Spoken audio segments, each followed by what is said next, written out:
Solía contar las baldosas del piso de nuestra cocina, porque me daba algo que hacer mientras todos hablaban del futuro de mi hermano. Las líneas de la lechada eran más amables que la forma en que mi familia me miraba cuando salía el tema de la universidad. La escuela técnica es más realista para ti, decía mi madre, Margaret, empujando un folleto de certificaciones de HVAC sobre la mesa con una sonrisa que se sentía como una puerta cerrándose. Mi tía Sarah asentía con simpatía y añadía: «Tu hermano es el inteligente, cariño. Él necesita el fondo universitario. Tú encontrarás algo en lo que seas buena». Y yo, Emma, contaba desde la nevera hasta el fregadero y fingía que no me daba cuenta cuando mi padre, una presencia callada pero firme, evitaba mis ojos. No me llamaban tonta directamente, no al principio. Estaba en la manera en que me pedían ser realista cada vez que mencionaba carreras o universidades. Estaba en la forma en que mi hermano mayor, Jason, el niño dorado con 1200 en el SAT y un premio de último año por liderazgo sobresaliente, sonreía con sorna cuando me veía estudiando. «Solo busca un esposo», bromeó una vez en la cena cuando intenté explicar por qué la química orgánica me fascinaba. «Las chicas no necesitan carreras STEM», intervino mi prima Amanda, riéndose, y mi madre se encogió de hombros como si todo fuera sentido común. Las palabras caían como grava en mis zapatos. Podía caminar, pero dolía. Cuando digo que se suponía que yo no iba a hacer nada, quiero decir que el veredicto se había dictado mucho antes de tercer año. Las reuniones con maestros estaban llenas de frases como «trabajadora pero no dotada de forma natural» y «examinadora promedio». Lo interioricé y luego construí una arquitectura de secreto alrededor de las partes de mí en las que ellos no creían. Mi mejor amiga, Jessica, solía bromear diciendo que mi mochila era una matrioshka de libros de texto: cálculo, biología, química, filosofía, apilados y ocultos. Me veía sacar un Princeton Review prestado para el SAT del fondo de la pila y susurraba: «Esta es tu vida secreta, ¿verdad?». Yo sonreía y no decía nada, porque el secreto parecía que se rompería si lo pronunciaba en voz alta. Estudiaba de noche, cuando la casa dormía. El resplandor de mi portátil era como un faro en la tormenta. El ritmo de los exámenes cronometrados se volvió mi pulso. Me impuse un toque de queda y lo ignoré durante meses. Cuando cerraba los ojos veía enunciados y tablas de datos. Probaba café negro y el polvo seco de la goma de borrar. El zumbido de la calefacción y el tic-tac del reloj marcaban la distancia entre lo que mi familia pensaba que yo era y lo que podría ser si me negaba a aceptar sus definiciones. Una vez, a las 2 de la madrugada, mi madre me encontró sollozando en silencio sobre problemas de física, y en lugar de preguntar qué pasaba, me tocó el hombro y dijo: «Está bien, algunas personas no sirven para esto. El Community College es más tu nivel». Asentí y me tragué la explicación sobre el torque y las ecuaciones que había empezado a florecer en mi pecho. Cuando llegaron mis resultados del SAT, escondí el sobre. Estábamos en nuestra cena familiar de decisiones universitarias, un evento anual que mi tía Sarah inventó para mantener a todos en camino. Me senté con una sonrisa insípida mientras brindaban por las universidades de sueños de Jason y especulaban sobre qué dormitorio le tocaría en State, aunque sus solicitudes habían sido flojas. El sobre en el bolsillo de mi sudadera parecía tener pulso. Me excusé, salí al porche y lo abrí bajo una luz parpadeante.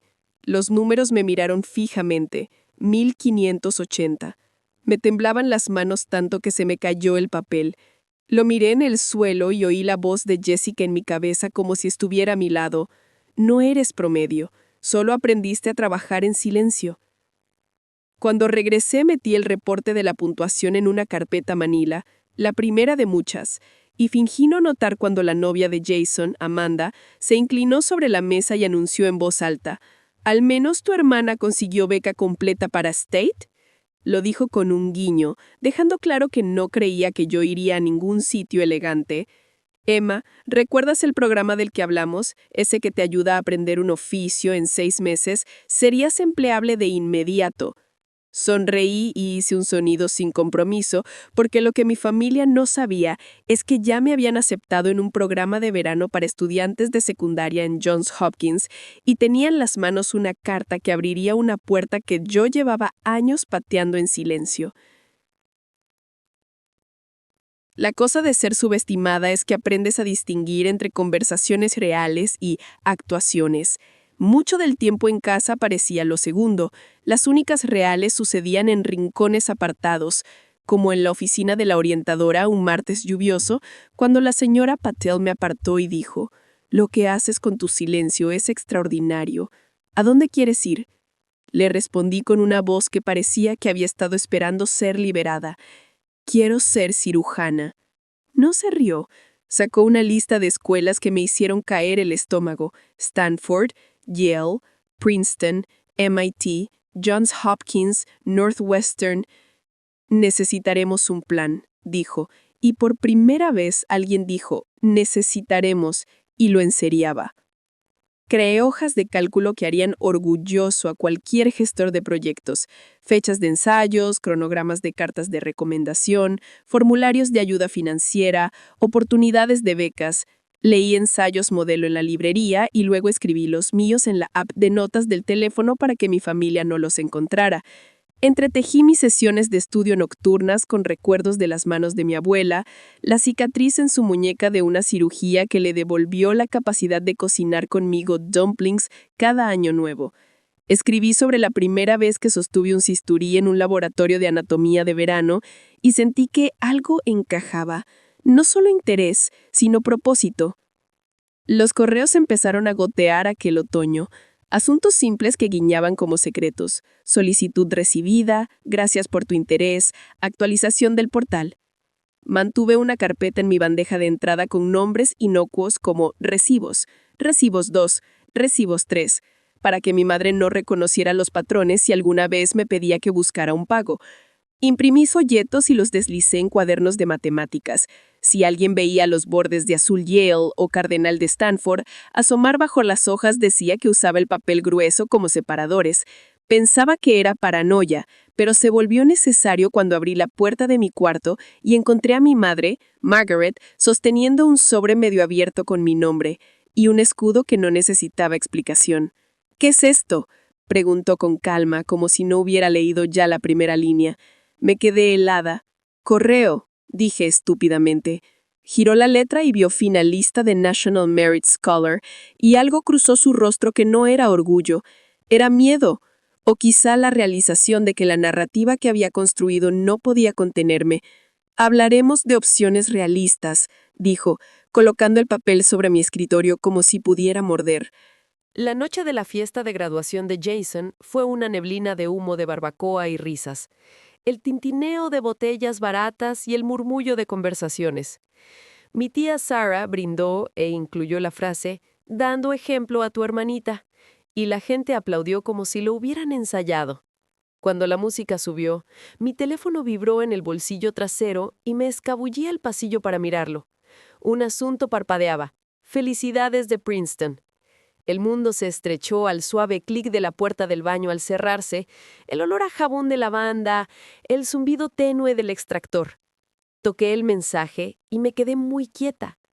La primera frase decía que me habían aceptado. La segunda hablaba de un paquete de beca de $95,000 de ayuda renovable en 4 años. Me senté en el borde de la bañera porque de pronto mis rodillas no parecían fiables. Luego sonó el teléfono, un número de Connecticut, y una voz cálida me saludó. «Hola, Emma. Habla el decano Collins de Yale.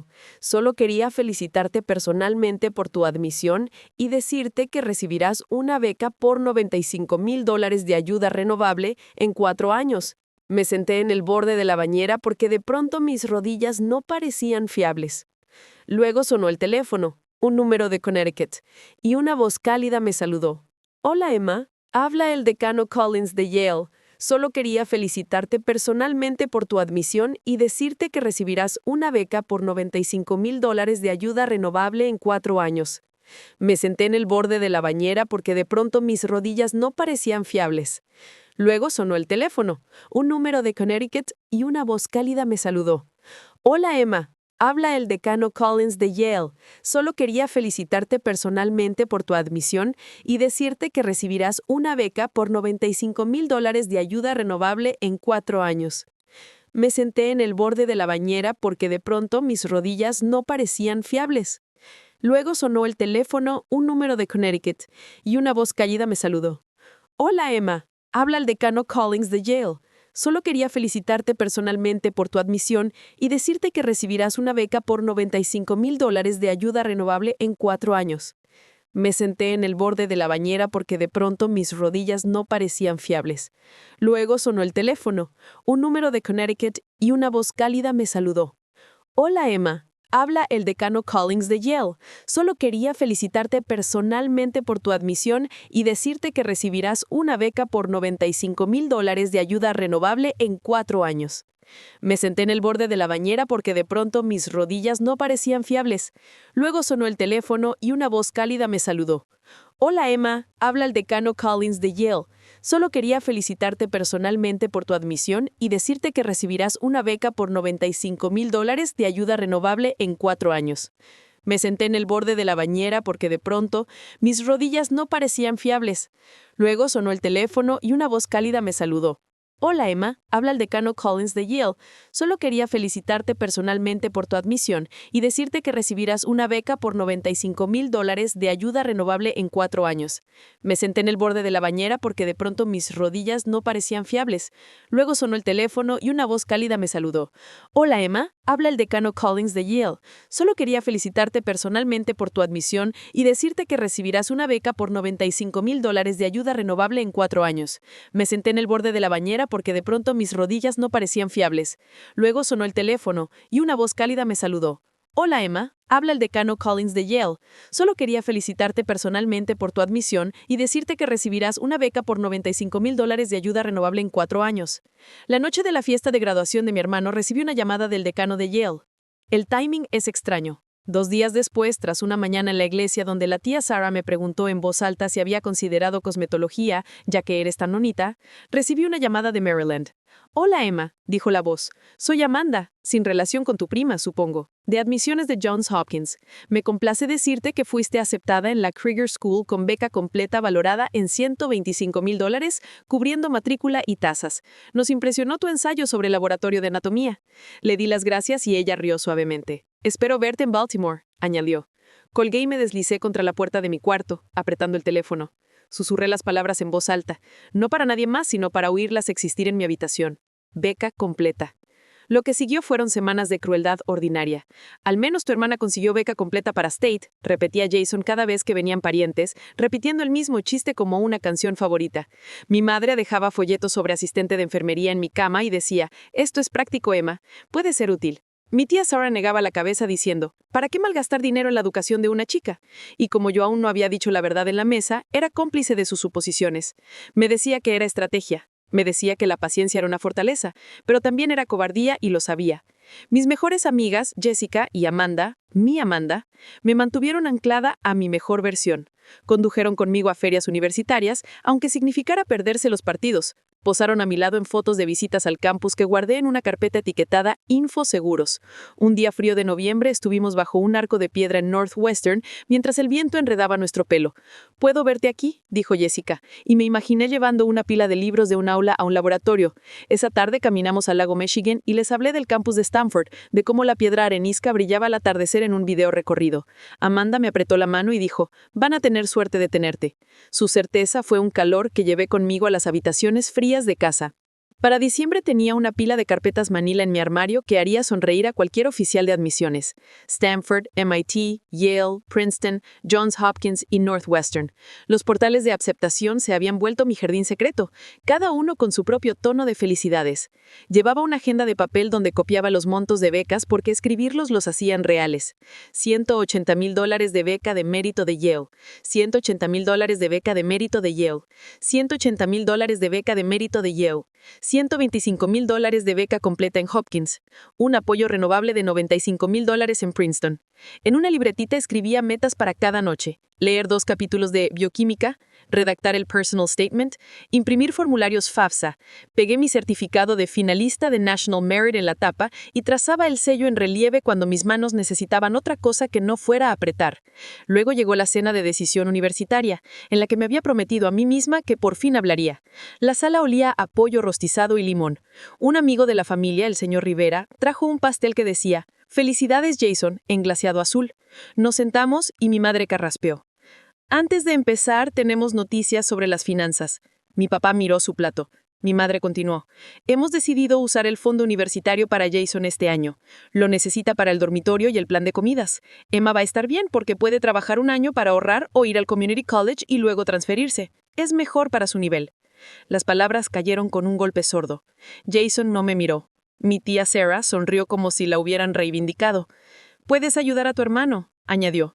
«Sé una buena hermana». Recuerdo cómo la habitación se inclinó, no dramáticamente, sino como una ola lenta. Miré mis manos, que habían estado acomodando guisantes en constelaciones torpes, y sentí una calma extraña inundar mi cuerpo. Si la humillación tuviera olor, sería a limón, pollo rostizado y azúcar de glaseado azul. Mi tía Amanda, siempre franca, dijo en voz baja: «¿Eso es justo?». Mi madre agitó la mano. «Estamos siendo prácticos». Y luego, como si al guión le hiciera falta una línea más, la novia de Jason, también Amanda, se rió y dijo en voz alta: «Emma no es material para universidad de todas formas». La frase flotó en el aire como si todos esperáramos ver dónde caería. Ese fue el momento en que decidí dejar de guardar el secreto solo para mí. El correo que recibiría esa noche cambiaría todo, pero ya no necesitaba un correo. Necesitaba mi voz. «Necesito 5 minutos», mi madre frunció el ceño. «No seas dramática». Pero me levanté, caminé en silencio a mi cuarto y volví con la caja que había rotulado recibos, porque el humor a veces es un escudo. La coloqué en la mesa entre el pollo y el pastel azul. «¿Qué es eso?», preguntó la tía Sarah, medio entretenida, medio irritada. «Evidencias», dice. Jessica, que había venido como amiga y no como público, me miró con una calma que decía: «No estás sola». Respiré hondo y saqué los documentos uno por uno, cada uno una pequeña rebelión. «Aquí está mi puntuación de SAT». Deslicé los 1580 por la mesa. El tenedor de Jason chocó contra el plato. «Aquí está mi certificado de finalista de National Merit». Lo posé con cuidado. «Aquí está mi aceptación de Yale con una beca de mérito de $180,000. Sostuve la carta con el escudo en relieve, el papel pesado entre mis manos. El rostro de mi madre palideció. «Aquí está mi oferta de Princeton», continué, con voz firme. «Con un apoyo renovable de $95,000, aquí están mis aceptaciones de Stanford y MIT». La novia de Jason susurró: «No puede ser», y la ignoré. «Aquí está mi beca completa de Johns Hopkins por $125,000. Y aquí», dije, sacando un último envuelto, «está mi aceptación de Northwestern por si creen que estoy exagerando». Sonreí, no con crueldad, sino con certeza. Me recibió el silencio, luego murmullos. La tía Sarah estiró la mano hacia la carta de Hopkins y la retiró como si quemara. Mi padre carraspeó. Mi madre miraba los papeles como si estuvieran escritos en otro idioma. Y, añadí, «Aquí está lo último». Desplegué una carta que aún me parecía irreal cada vez que la tocaba. «Esta es una felicitación personal del decano de Yale», dije, con el dedo deslizándose sobre la tinta. «Me llamó la noche de la fiesta de graduación de Jason». Pausé y tomé aire, como oxígeno tras nadar demasiado tiempo bajo una ola. «Y este es mi paquete completo de ayuda financiera de Johns Hopkins. Un total de $280,000 en 4 años. Matrícula, alojamiento, comida, libros. Beca completa». El número sonó como una campana en la habitación. Por un momento todo quedó quieto. Luego las reacciones cayeron sobre mí como frentes de clima. «Siempre creímos en ti», dijo mi madre más rápido de lo que jamás la había escuchado, llevándose la mano al pecho. «Solo queríamos motivarte», añadió la tía Sarah, asintiendo tan fuerte que parecía que se le caería la cabeza. Jason miró las cartas y luego a mí, con una mezcla de incredulidad y algo parecido al pánico. «Pero no nos dijiste», dijo en voz baja, y casi me reí ante lo absurdo. «Porque cuando intenté hablar de la escuela», dije, mirando de cara en cara, «me dijeron que no era material para la universidad. Me dijeron que buscara un marido. Me dijeron que el Community College era mi nivel». Le dieron el fondo a Jason y me pidieron que lo mantuviera. Mi voz no se elevó, no hacía falta. Mi abuela, que había dicho poco en toda la noche, se levantó y puso una mano en mi hombro. «Niña lista», dijo simplemente. La cicatriz de su muñeca, una línea blanca y dentada de historia, atrapó la luz. Pensé en los dumplings que hacíamos juntas, el calor de la cocina en esas tardes tranquilas, el recuerdo de sus historias sobre su propia escolaridad truncada. Cerré los ojos y sentí que la forma de mi futuro cambiaba.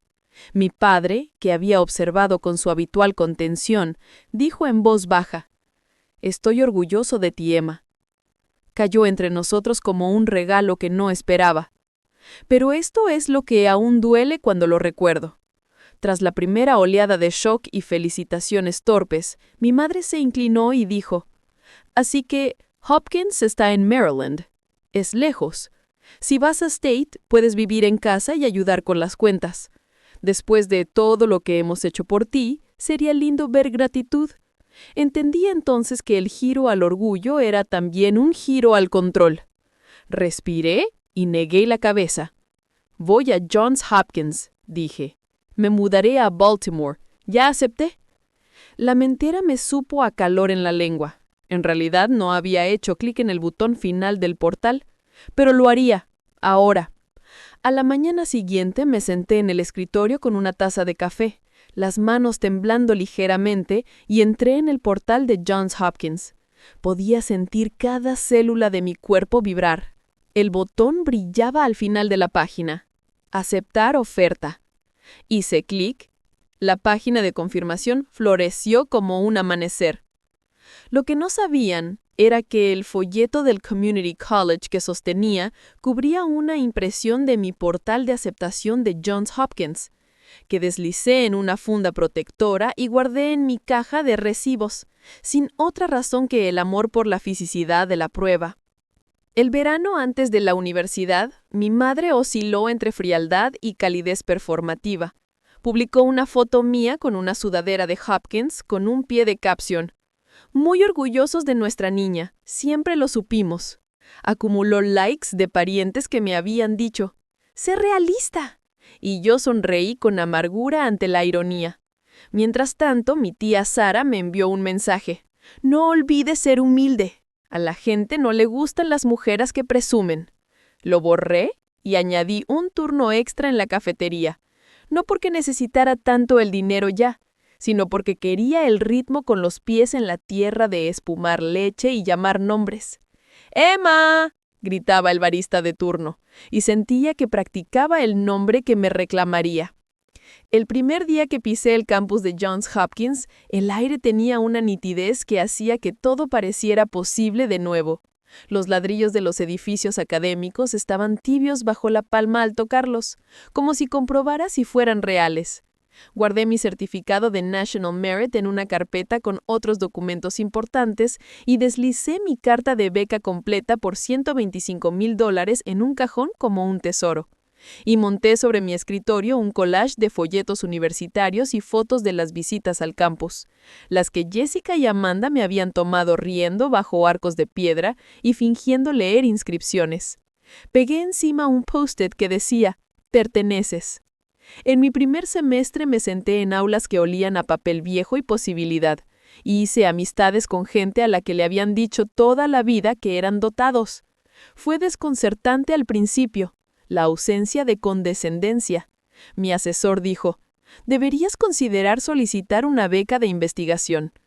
Y asentí como si sugiriera probar un nuevo sabor de café. La beca era para un proyecto de cardiología que se reunía tarde por la noche. Trabajábamos en un laboratorio que zumbaba con máquinas y esperanza. Cuando el IP me estrechó la mano y dijo: «Eres precisa», se sintió como una bendición. Llamaba a casa cada domingo. Mi madre siempre empezaba con «¿Cuándo visitas?», y terminaba con «No olvides de dónde vienes». Mi hermano, ahogándose en préstamos y recién consciente del peso de sus decisiones, comenzó a llamarme para pedirme consejos de estudio. Los di con generosidad. Nuestra historia tenía bordes afilados, pero seguía siendo mi hermano. No quería que fracasara. Solo quería dejar de ser su cuento con moraleja. Para tercer año, había publicado un artículo coautorado y gané un premio de escolaridad en campus por $150,000 de un donante que apoyaba a estudiantes de primera generación en medicina. La ceremonia fue en un salón luminoso y con ventanales altos. Llevé un vestido que mi abuela me cosió y leí mi discurso de una tarjeta que me temblaba en la mano. Después, la decana del profesorado, una mujer amable de voz clara, se acercó y dijo: «Deberías considerar postular a Yale para la Facultad de Medicina, o a Stanford, o incluso Hopkins te retendría seguro». Sonreí y dije que sí. En verdad, ya había empezado a redactar mis personal statements para los programas de MD, llenándolos de detalles pequeños y tiernos sobre atender a pacientes en la cólica gratuita donde era voluntaria, cómo el aire olía a desinfectante y chicle de canela, como una niña de 7 años me apretó los dedos y me preguntó si yo era doctora.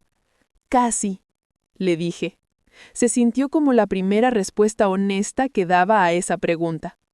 La primavera en que me gradué de Hopkins, oí mi nombre con honores latinos, summa cum laude.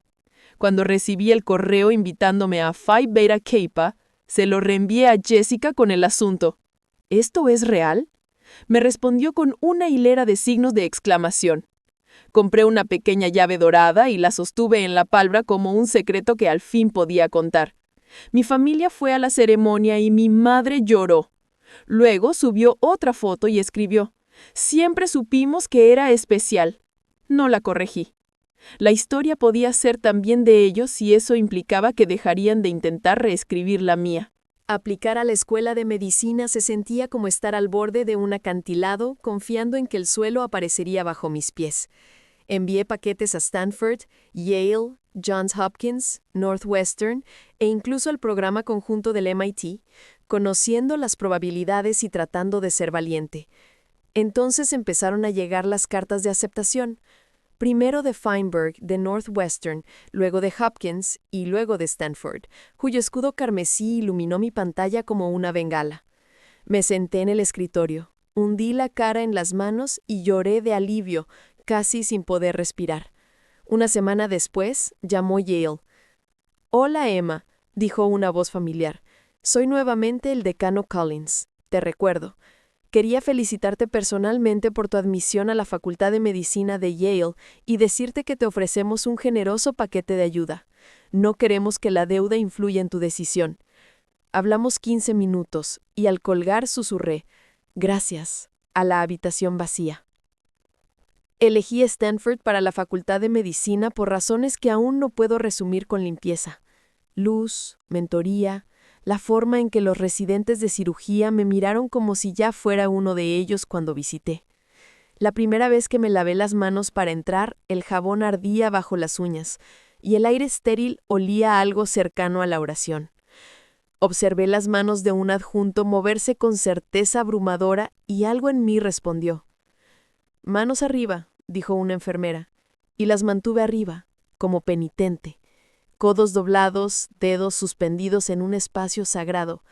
Aprendí a orientarme en los quirófanos como se aprende la forma de la propia cocina a oscuras. Empecé a pensar en suturas. En segundo año, una profesora me animó a fundar un programa de mentoría para chicas de la comunidad, enseñándoles biología básica y presentándoles mujeres en medicina. Lo llamamos Scalpel and Story y nos reuníamos en un aula que olía a marcadores de pizarra y ambición. Las chicas tenían entre 12 y 17 años, con ojos agudos y hambrientos. «¿Hay que ser un genio?», me preguntó una con seriedad. «No», le dije. «Hay que ser terca y curiosa, y estar dispuesta a trabajar cuando nadie te mira». Me escribieron cartas con letra redondeada que colgué sobre mi escritorio cuando empezaron las entrevistas de residencia. El verano que cumplí 27, mi teléfono vibró con un correo que parecía spam. «Nos gustaría incluirte en Forbes 30 Under 30 en educación», decía, y parpadeé, luego me reí incrédula. Habían visto nuestro programa y los resultados en las primeras cohortes.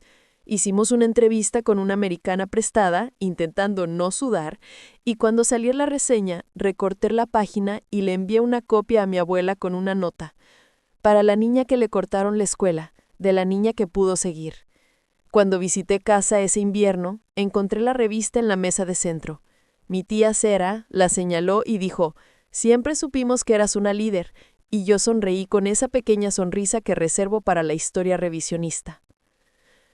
La tensión con mi familia nunca desapareció del todo. Cambió forma. Durante la residencia, cuando mi salario era un susurro frente a la renta, los préstamos y el cansancio, mi madre llamó a pedir que si podía ayudar más con los servicios. «Básicamente ya eras doctora», dijo. «Los doctores son ricos». Aprendí a decir no, suave pero firme. «No puedo ahora, pero puedo llevar víveres cuando visite». Hizo un sonido que mezclaba decepción y la certeza de que yo era desagradecida. Colgué y lloré. Luego me lavé para un caso de 12 horas y dejé que el ritmo del quirófano silenciara el ruido en mi cabeza. Cuando el adjunto me pidió cerrar, mis manos estaban firmes. Hubo un reencuentro al que fui pensando que quizá el tiempo había limado aristas.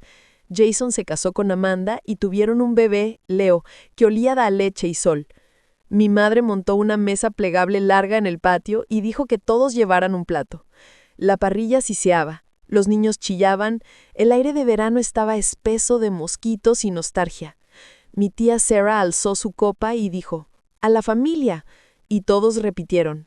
Más tarde, con el sol bajando, mi madre me apartó y dijo, «Los préstamos estudiantiles de tu hermano lo aplastan. Sabes que su carrera no le dio el trabajo que pensó. Pensábamos, ahora que finalmente eres cirujana», dijo la palabra como si fuera suya, «podrías ayudar haciéndote cargo de la hipoteca un tiempo, solo hasta que se pongan en pie». Sentí el viejo dolor chispear. Pensé en la noche de limón, pollo y glaseado azul, en cómo mi fondo universitario se deslizó de la mesa hacia otra persona, como si yo me hubiera ofrecido. Pensé en los folletos de opciones realistas, y cómo mi madre dijo, «El Community College es más tu nivel», con el mismo tono que «pásame la sal».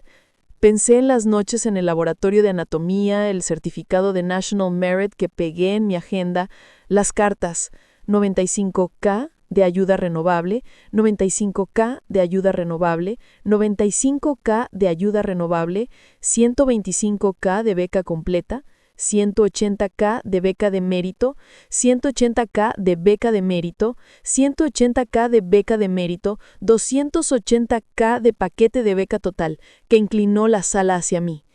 Respiré. Dije no puedo pagar sus cuentas. La boca de mi madre se abrió. «Después de todo lo que hicimos por ti», añadió la tía Sarah, apareciendo como humo. «Te criamos», asentí. «Lo hicieron.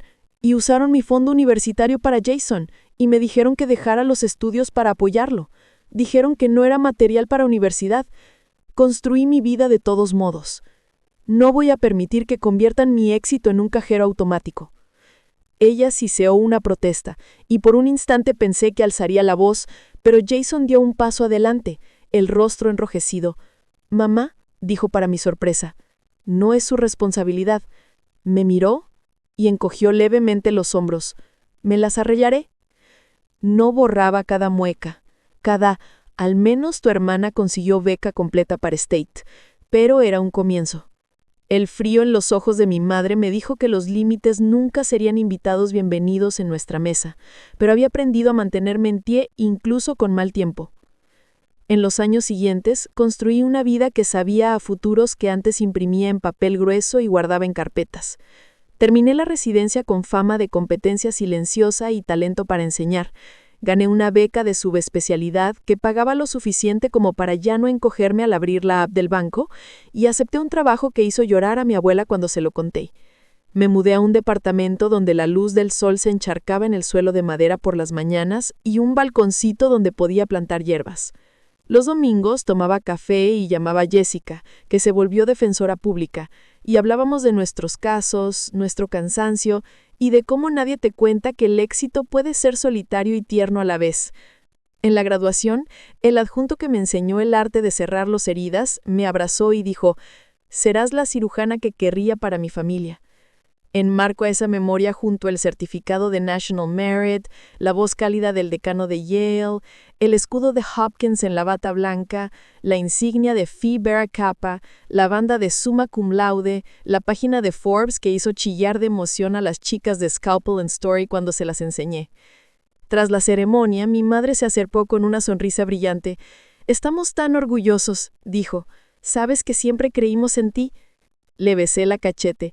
«Gracias», respondí, porque a veces la paz se parece a no corregir una historia con la que todos son más felices. En el quirófano, ahora encuentro a diario una mezcla de asombro y propósito.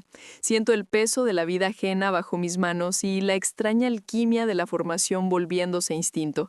Hay un momento en que el equipo se mueve como uno: adjunto, residente, instrumentista, anestesista, y el silencio no está vacío, sino lleno, vibrando de enfoque. En esos momentos, las voces que antes me pedían ser realista no pueden alcanzarme. Solo el zumbido de las máquinas, el suave susurro de mi respiración, la pinza, la sutura, el nudo atado con respeto me sostienen. «Buen trabajo», dice alguien, y el elogio cae como un beso en un morado que aprendí a cubrir. De vez en cuando, una madre en mi consulta me pregunta si su hija sirve para esto, y oigo: «Emma, algunas personas no sirven para esto», resonar en ese espacio. Me inclino y digo: «¿Ella lo quiere? ¿Trabaja cuando nadie la ve?». Entonces sí. Las madres asienten, inseguras, y les doy a sus hijas una tarjeta de Scalpel and Story. A veces las chicas me escriben después: «Tuvimos una cena de decisión universitaria, salió mal, pero seguiré». Les respondo: «El correo que recibas esta noche puede cambiarlo todo. Aguanta».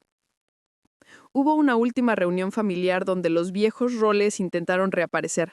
Mi madre hizo un chiste sobre la vieja Emma, que ni podía con álgebra, y la mesa rió suavemente. Sentí el calor subir al pecho y luego desaparecer. «Ya no soy ella», dije sin crueldad, solo con un hecho. Mi tía Sara me palmeó la mano y dijo: «Solo te motivábamos». Asentí como si esa lógica tuviera sentido. La verdad es que su incredulidad no me hizo. Hizo los muros que aprendí a escalar. El trabajo, ese dolor nocturno entre los omóplatos, la práctica interminable de atar nudos hasta dejar los dedos en carne viva, eso me hizo. Las mentoras y mentores, la voz del decano Collins, la profesora Lu en Hopkins, que puso una pipeta en mi mano y dijo: «Tus manos son firmes», la doctora Ortega en Stanford, que confió en mí para la sutura final, eso me hizo. Las amigas, Jessica con su sentido de justicia, Amanda que enviaba paquetes con snacks y chistes internos, Sara que se unió a la junta de mi programa, eso me hizo. Las chicas, las que volvieron a contarme sus propias aceptaciones, sus propios apoyos de 95,000, de 95,000 y 180,000, las que me llamaron gritando porque entraron a Yale, ellas también me hicieron. Cuando me preguntan ahora cómo lo logré, resisto la tentación de darles un montaje. Quiero hablarles de las texturas, el tacto resbaladizo de las páginas del portal de aceptación impresas en papel brillante, el peso de las cartas de beca, 125,000, 125,000, 125,000, 180,000, la forma en que un paquete de beca completa de 280,000 se ve como salvación y responsabilidad mezcladas.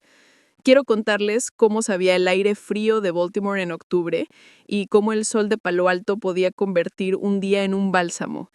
Quiero decirles que leí libros de texto de Stanford, Yale, Princeton y MIT antes de pisar esos campus a través de programas prestados y capítulos fotocopiados, que aprendí a hablar su idioma antes de que aprendieran mi nombre. Al final de mi historia, no soy una fantasía de venganza. Soy una mujer que aprendió a sostener su propia mano cuando la habitación se enfriaba y luego la abrió para alcanzar a las chicas más jóvenes que de otra forma se habrían dado vuelta. «No les debe su triunfo», dijo Jessica una vez que confesé que parte de mí quería empujar mis diplomas en la cara de cada familiar que dijo: «Solo encuentra un esposo». «Pero te debes a tu paz». Tenía razón. No necesitaba que se inclinaran, necesitaba que dejaran de pedirme pagar sus cuentas con mi sanidad, mi dinero y mi trabajo. Y así establecí límites que se me mantuvieron. En las noches en las que la cirugía termina tarde y la ciudad zumba como un animal cansado fuera de mi ventana, a veces preparo té y saco la caja de recibos que aún guardo en un armario. Paso los dedos sobre los escudos en relieve, el papel pesado, la prueba práctica de que no era una ilusa, era una trabajadora. Deslizo la carta de Yale de 180,000. Miro la oferta de Hopkins, los 180,000. Miro la oferta de Hopkins, los 125,000, que se volvieron un campus, una comunidad, amistades que ahora son parte de mi columna.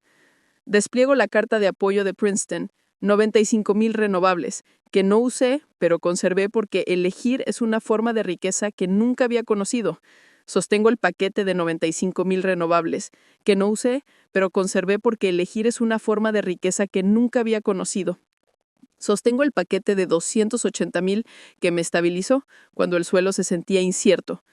Luego lo guardo, porque la verdadera evidencia cuelga en mi pared en un framo sencillo. Una foto mía en pijama quirúrgico, ojos sonrientes sobre la mascarilla. Una niña con trenzas a mi lado sonriendo, no pariente, pero sí familia. Acababa de decirme que entró a Northwestern con una beca de mérito. «¿Estás devolviendo?», me dijo. «Estoy pagando», corregí suavemente, «a la niña que fui y a las niñas que vendrán». Si cierro los ojos, aún puedo oír la voz de mi madre la noche en que me pidió pagar la amortiguación. «Finalmente eres cirujana», dijo, queriendo decir, «ahora nos debes». Yo dije no, queriendo decir, «me debo a mí misma». Me debo a la niña que contaba baldosas en el piso de la cocina, al adolescente que lloraba a las 2 de la mañana sobre problemas de física mientras le decían, «el Community College es más tu nivel», a la universitaria que pegó un certificado de National Merit en su agenda porque necesitaba algo que sostener cuando las palabras no bastaban. Me debo a la mujer que decidió apartar el pollo, el pastel azul y el aire a limón y colocar sus papeles sobre la mesa. La revelación no fue un «te atrapé», fue una declaración de existencia. En el final, la única persona a la que necesitaba convencer era a mí misma. La duda de la familia era ruidosa, pero no era la ley. El valor académico no se define por quien cree en ti primero. A veces se define por tu negativa a dejar de creer cuando nadie más lo hace. Pero lo que mi familia no sabía es que ya me habían aceptado en una versión de mí misma que no reconocerían hasta la albata blanca, el quirófano, la revista y la banda. Yo la había aceptado en silencio mucho antes de que cualquiera supiera su nombre. Y al aceptarla, hice una vida que no requiere el permiso de nadie más para ser real.